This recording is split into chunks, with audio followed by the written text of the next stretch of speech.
عبادہ بن تمیم سے روایت کرتے ہیں، وہ اپنے چچا عبداللہ بن زید سے روایت کرتے ہیں کہ انہوں نے رسول کریم صلی اللہ علیہ وسلم سے روایت کی کہ ایک شخص ہے جسے یہ خیال ہوتا ہے کہ نماز میں کوئی چیز یعنی ہوا نکلتی معلوم ہوئی ہے۔ آپ صلی اللہ علیہ وسلم نے فرمایا کہ نماز سے نہ پھریں یا نہ مڑیں جب تک آواز نہ سنیں یا بو نہ پائیں۔ ہم سے علی بن عبداللہ نے بیان کیا، ان سے سفیان نے عمرو کے واسطے سے نقل کیا، انہیں قریب نے ابن عباس رضی اللہ تعالیٰ عنہ سے خبر دی، نبی کریم صلی اللہ علیہ وسلم سوئے یہاں تک کہ آپ صلی اللہ علیہ وسلم خراٹے لینے لگے۔ پھر آپ صلی اللہ علیہ وسلم نے نماز پڑھی، اور کبھی راوی نے یوں کہا کہ آپ صلی اللہ علیہ وسلم لیٹ گئے، پھر خراٹے لینے لگے، پھر آپ صلی اللہ علیہ وسلم کھڑے ہوئے، اس کے بعد نماز پڑھی۔ پھر سفیان نے ہم سے دوسری مرتبہ یہی حدیث بیان کی کہ عمرو سے، انہوں نے قریب سے، انہوں نے ابن عباس رضی اللہ تعالیٰ عنہ سے نقل کیا اور کہتے تھے کہ ایک مرتبہ میں نے اپنی خالہ ام المومنین حضرت میمونہ رضی اللہ عنہما کے گھر رات گزاری، تو میں نے دیکھا کہ رسول صلی اللہ علیہ وسلم رات کو اٹھے۔ جب تھوڑی رات باقی رہ گئی تو آپ صلی اللہ علیہ وسلم نے اٹھ کر ایک لٹکے ہوئے مشکے سے ہلکا سا وضو کیا۔ عمرو اس کا ہلکا پن اور معمولی ہونا بیان کرتے تھے، اور آپ کھڑے ہو کر نماز پڑھنے لگے، تو میں نے بھی اسی طرح وضو کیا جس طرح آپ صلی اللہ علیہ وسلم نے کیا تھا، پھر آ کر آپ کے بائیں طرف کھڑا ہو گیا۔ اور کبھی سفیان نے ان یسارہ کی بجائے ان شمالہ کا لفظ کہا، مطلب دونوں کا ایک ہی ہے۔ پھر آپ صلی اللہ علیہ وسلم نے مجھے پھیر لیا اور اپنی داہنی جانب کر لیا، پھر نماز پڑھی جس قدر اللہ کو منظور تھا۔ پھر آپ لیٹ گئے اور سو گئے حتیٰ کہ خراٹوں کی آواز آنے لگی۔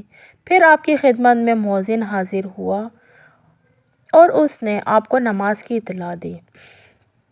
آپ صلی اللہ علیہ وسلم اس کے بعد نماز کے لیے تشریف لے گئے، پھر آپ نے نماز پڑھی اور وضو نہیں کیا۔ سفیان کہتے ہیں کہ میں نے عمرو سے کہا، کچھ لوگ کہتے ہیں کہ رسول صلی اللہ علیہ وسلم کی آنکھیں سوتی تھی، دل نہیں سوتا تھا۔ عمرو نے کہا، میں نے عبید بن عمیر سے سنا، وہ کہتے تھے کہ انبیاء علیہ السلام کے خواب میں وحی ہوتی ہے۔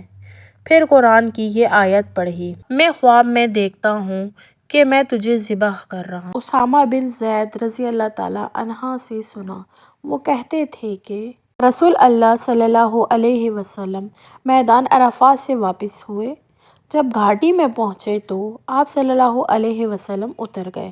آپ صلی اللہ علیہ وسلم نے پہلے رفع حاجت کیا، پھر وضو کیا اور خوب اچھی طرح نہیں کیا۔ جب میں نے کہا، یا رسول اللہ، نماز کا وقت آ گیا ہے، آپ صلی اللہ علیہ وسلم نے فرمایا، نماز تمہارے آگے ہے، یعنی مزدلفہ چل کر پڑھیں گے۔ جب مزدلفہ میں پہنچے تو آپ نے خوب اچھی طرح وضو کیا، پھر جماعت کھڑی کی گئی۔ آپ صلی اللہ علیہ وسلم نے مغرب کی نماز پڑھی، پھر ہر شخص نے اپنے اونٹ کو اپنی جگہ بٹھا لیا، پھر عشاء کی جماعت کھڑی کی گئی، اور آپ صلی اللہ علیہ وسلم نے نماز پڑھی اور ان دونوں نمازوں کے درمیان کوئی نماز نہیں پڑھی۔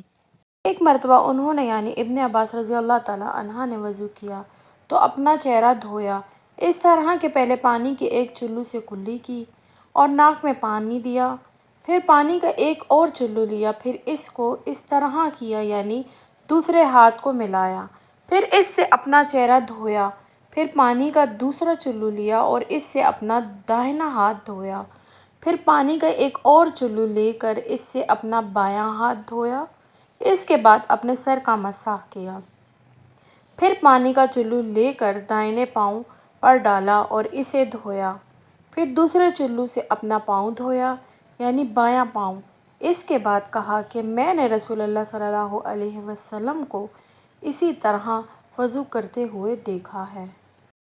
آپ صلی اللہ علیہ وسلم نے فرمایا، جب تم میں سے کوئی اپنی بیوی سے جامع کرے تو کہے بسم اللہ اللہم جنبنا الشیطان و جنبنا الشیطان ما رزقتنا۔ اللہ کے نام کے ساتھ شروع کرتا ہوں، اے اللہ ہمیں شیطان سے بچا اور شیطان کو اس چیز سے دور رکھ جو تو اس جامع کے نتیجے میں ہمیں عطا فرمائے۔ یہ دعا پڑھنے کے بعد جامع کرنے سے میاں بیوی کو جو اولاد ملے گی اسے شیطان نقصان نہیں پہنچا سکتا۔ حضرت انس رضی اللہ تعالی عنہ سے سنا، وہ کہتے تھے کہ رسول کریم صلی اللہ علیہ وسلم جب قضاء حاجت کے لیے بیت الخلاء میں داخل ہوتے تو یہ دعا پڑھتے، اللہم انی اعوذ بک من الخبث والخبائث۔ اے اللہ میں ناپاک جنوں اور ناپاک جنیوں سے تیری پناہ مانگتا ہوں۔